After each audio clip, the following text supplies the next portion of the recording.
think you'd have to agree podcasting's everywhere. All the major people are doing podcasts. Every man and his dog podcasting. We've been podcasting for quite some time, doing audio, then we've moved on to video, and we do live streaming. So we've got a real knowledge of it. And I think there's more demand now. People see the value in it. People are used to using the technology of accessing. And if you're a little community centre or you're a business and you want to get to a wider audience, podcasting is the ideal solution for you. And we know it can be daunting because we went through all that pain point in over the last 10 years of we've been doing our stuff. We bought all the wrong equipment, we've had the wrong software, we've done the wrong solutions. And so this video is about that. And watch what we've just done recently. Some of the video at the end, we were only doing some testing. There's some changes to some of the cameras and the angles and some of the backgrounds, but it just shows you we was in there for an hour, set it up, and did a quick test with the people. So stick around and watch this. It's about us setting up a podcasting studio. So I've got my travel mixer, if you like.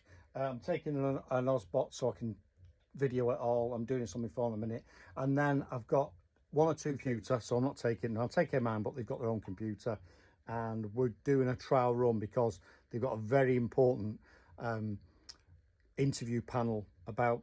Well, we'll tell you about that later. But they've got a very important interview panel, and this is going to go out podcasted out to hundreds and hundreds of people. So it's a brilliant way. And we used to set podcasting studios up before COVID, yeah.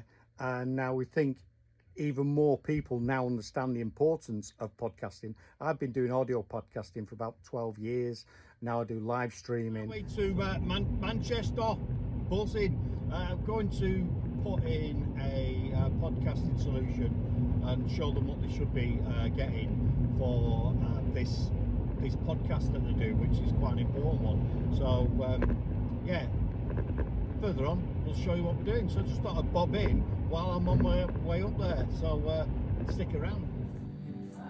So we're at the place where we're doing our podcasting setup. So we're just trying different configurations, what works well, the venue, about making some changes to make it look better. Well, it's going to be different on the night, but we're just doing some testing. So it's going to be good.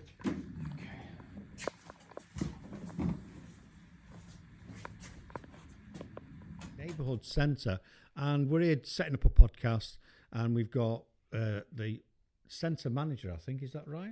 Centre manager. We've got Jamie. I'm going to pass him over because they've got a really interesting project coming up. We've come down today to help them set up the system. So I'm going to pass you over to Jamie because he knows a lot more than me, and he knows how to order a nice sandwich as well, don't you, Jeff? Thank you, Kurt, for that wonderful introduction.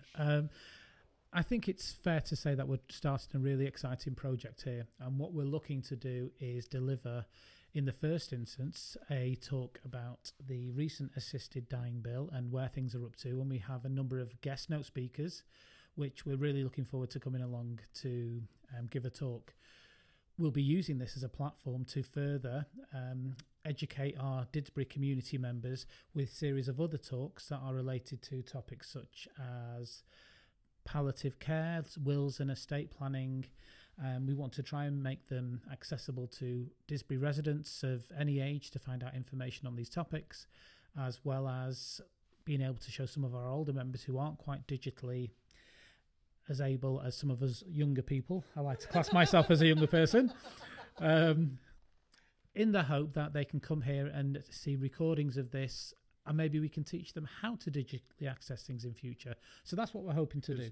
You're right. Everything, especially since COVID-19 hit, there was a big change from technology, and people that probably never used technology, even older people, even like my parents, are using technology.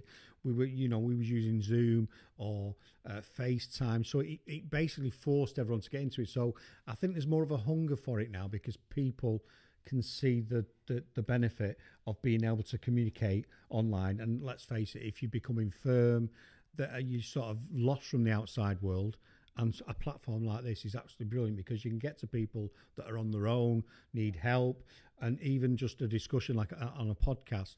The hope is we reach the community, as you said, with certain things that they hopefully will find interesting. All communities are different, all areas offer different things, and I think it's important for the people of Didsbury and beyond to understand what is on offer to the community. We have quite a high percentage of older people living in this area, and it's trying to get information out to them.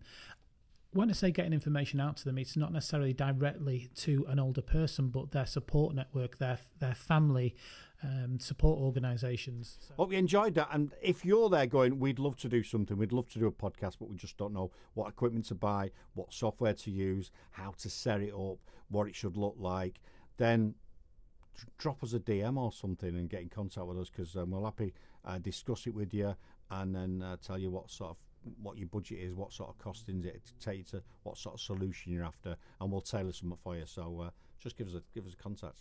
Cheers.